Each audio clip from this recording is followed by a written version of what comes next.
Doctor साहब, बिलावल साहब की जानिब से भी अदम एतमाद की आज बात हो रही थी कि अदम एतमाद के बगैर हम हुकूमत को गिरा कर दिखाएंगे। मरियम नवाज साहिबा भी कह रही हैं कि चंद दिनों के मेहमान है हुकूमत।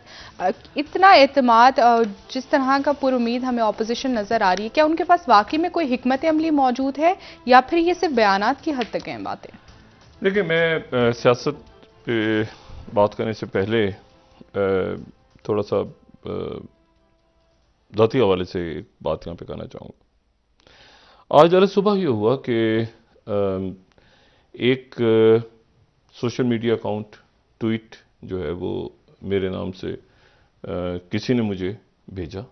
दो तीन ग्रुप्स में वो चल रहा था, तो किसी ने मुझे भेजा और कहा कि ये जो ट्वीट है, ये जो जिसमें आप ये कह रहे हैं कि कौम अपने आप को तैयार रखें, किसी वक्त भी मुल्क में इमरजेंसी नाफिज हो सकती है, निज़ाम नहीं चल रहा, वज़ीर आज़म ने आर्मी चीफ से मदद मांग ली, मुल्क में 3 माह की इमरजेंसी लगा के सदारती रेफरेंडम करवाएं, कौम हर सूरत हाल से निपटने के लिए तैयार है। ये 16 जनवरी को ये कोई जाली अकाउंट से, जो कि मुझे नहीं पता कितने रोज़ पहले, क्योंकि मैं उसको तलाश नहीं कर सका कि कब बना और कैसे, लेकिन बहरहाल ये एक फेक अकाउंट तैयार हुआ और उस फेक अकाउंट से जो है ये उसके बाद फिर पाकिस्तान का झंडा लगा के आगे कौम तैयार रखे, और फिर ये मुख्तलिफ ग्रुप्स में जो सोशल मीडिया के ऊपर और व्हाट्सएप ग्रुप्स के अंदर ये बात पिछले 24-48 घंटों से पाकिस्तान में चलना शुरू हो गई। लेकिन मुझे ये अंदाज़ा नहीं था कि मेरा नाम इसमें आ जाएगा। अच्छा, अब उसमें देखें, बात यह है कि मैं नहीं जानता कि ये किसने, ये काम है हुकूमत का, ये काम है हमारे सिक्योरिटी अदारों का, वजारत दाखिला का, कि वो चेक करें कि ये अफवाहें कैसे फैली और कौन इन्हें फैला रहा है।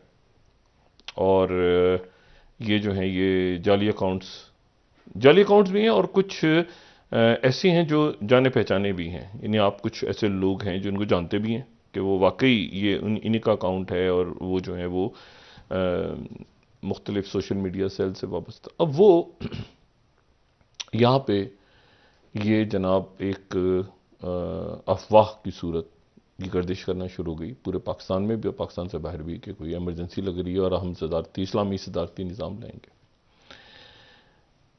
मैं यहाँ पे सिर्फ एक बात आपसे कहूँ कि ये जो इमरजेंसी और ये तैयार रखे कौम अपने आप को, और ये सारा किस्सा हुआ था मेरे जहन में, क्योंकि मैं दूसरी दफ़ा मैंने ये इस तरह से ये तमाशा देखा है। इससे पहले ये हुआ था इमरजेंसी माशाल्लाह तो लगी है पाकिस्तान में, लेकिन ये जो इमरजेंसी है ये 3 नवंबर 2007, उससे पहले ये हुआ कि काफ़ी दिन पहले, कोई 10 से 12 दिन या 15 दिन पहले अफवाहें फैलनी शुरू हो गई इमरजेंसी प्लस के नाम से, कि जी इमरजेंसी लग रही है और इमरजेंसी प्लस होगी।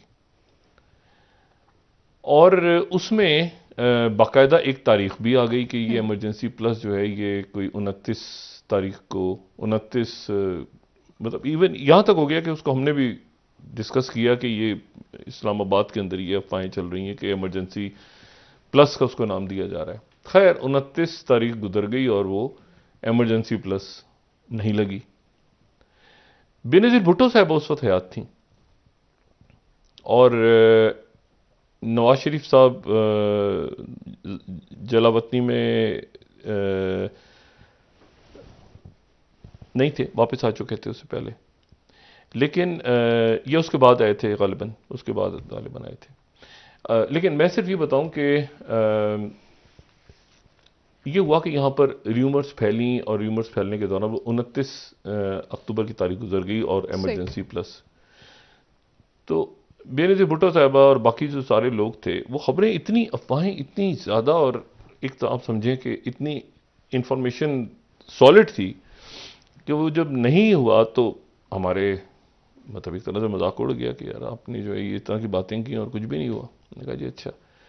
लेकिन फिर ये हुआ कि 3 नवंबर को इमरजेंसी लग गई। अच्छा, मैं उस वक्त एक यहाँ पे जितने भी लोग हैं जिन्होंने इमरजेंसी लगवाई, मुशर्रफ साहब को मशवरा देके, उन्होंने मुशर्रफ साहब को ये मशवरा दिया कि आप जो हैं वो इमरजेंसी लगा दें और उसके नतीजे में मामला सारे ठीक हो जाएंगे। अदालतें जो हैं वो ये आप बरतरफ कर दें और उनकी जगह वो पीसीओ आ जाएगा और वो डोगर साहब हलफ, और अदालतें आपके खिलाफ फैसला देने जा रही हैं और वगैरह वगैरह। तो मुशर्रफ साहब को उस वक्त सबका जो जितने लोग मामलात को देख रहे थे और मुल्क के मजमूई सूरत हाल को और खत्ते को और अफगानिस्तान के हालात दाएं बाएं,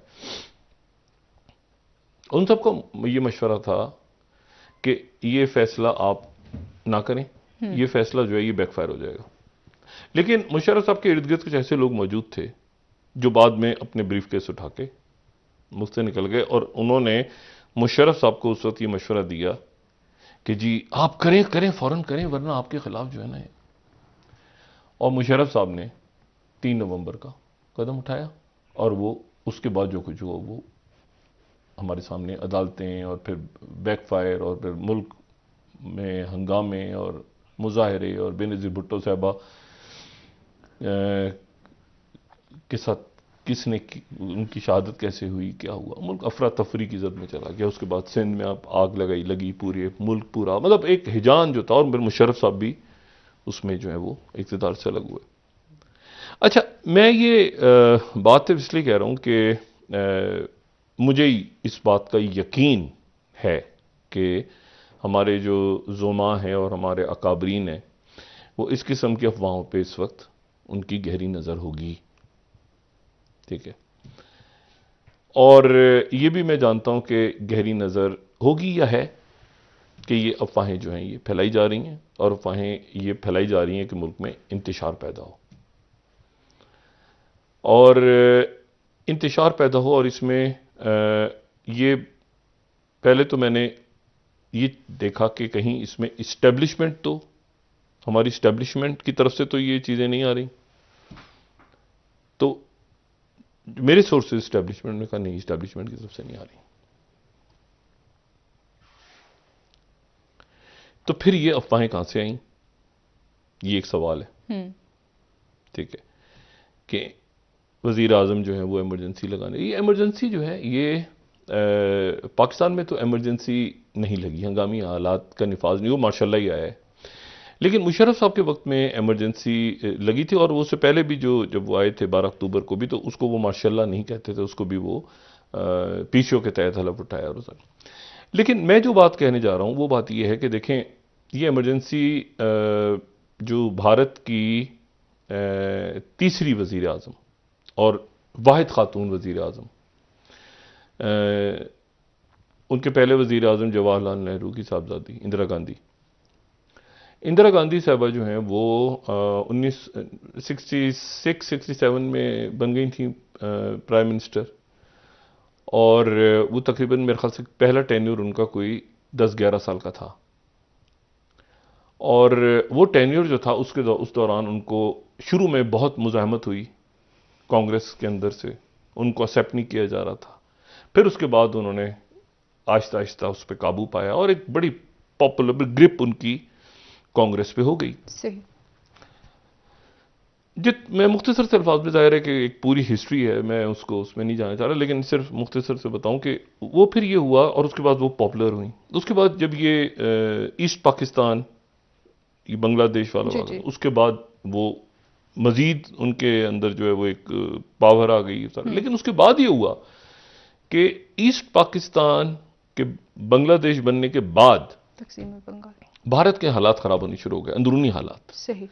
और वो अंदरूनी हालात ख़राब होने शुरू हो गए, उसकी वजह जो थी वो मईशत थी, उसकी वजह जो थी वो एहतजाज थी, उसकी वजह जो थी वो गवर्नेंस के इश्यूज थे। तो जो इंदिरा गांधी साहिबा थी उनकी मकबूलियत मुल्क में मुख्तलिफ जगहों पे, जिसमें कोई बाहर की पार नहीं थी,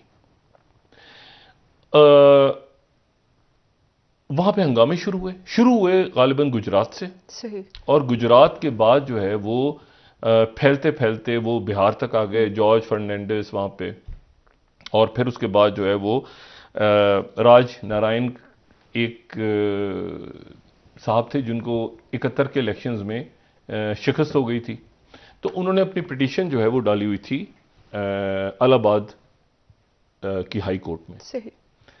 तो इलाहाबाद की जो हाई कोर्ट है उसने फैसला दिया कि एक तो पहली दफ़ा तारीख में ये हुआ कि इलाहाबाद की हाई कोर्ट ने मार्च 1975 इंदिरा गांधी साहिबा को तलब कर लिया और इंदिरा गांधी से वहां पे बाकायदा सवालात हुए।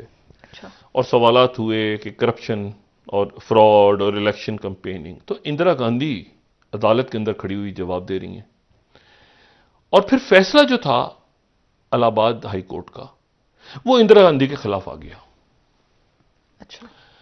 इंदिरा गांधी अब जब फैसला खिलाफ आया तो ऑपोजिशन जो पहले ही भारत के अंदर मुख्तलिफ मुजाहरे हो रहे थे, हंगामे हो रहे थे, सारा मामला बहुत ख़राब था।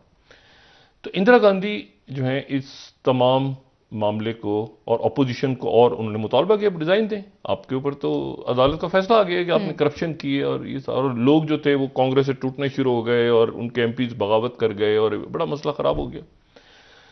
तो इंदिरा गांधी सुप्रीम कोर्ट चली गई इस फैसले के खिलाफ। अब जो फैसला आया वो ये था कि इंदिरा गांधी की लोकसभा की नशिस्त से उनको हटा दिया गया ठीक। और साथ ही उनकी तमाम मरात बतौर लोकसभा रुकन, यानी आप समझें कि पार्लियामेंट की रुकन के तौर पे खत्म कर दी गई।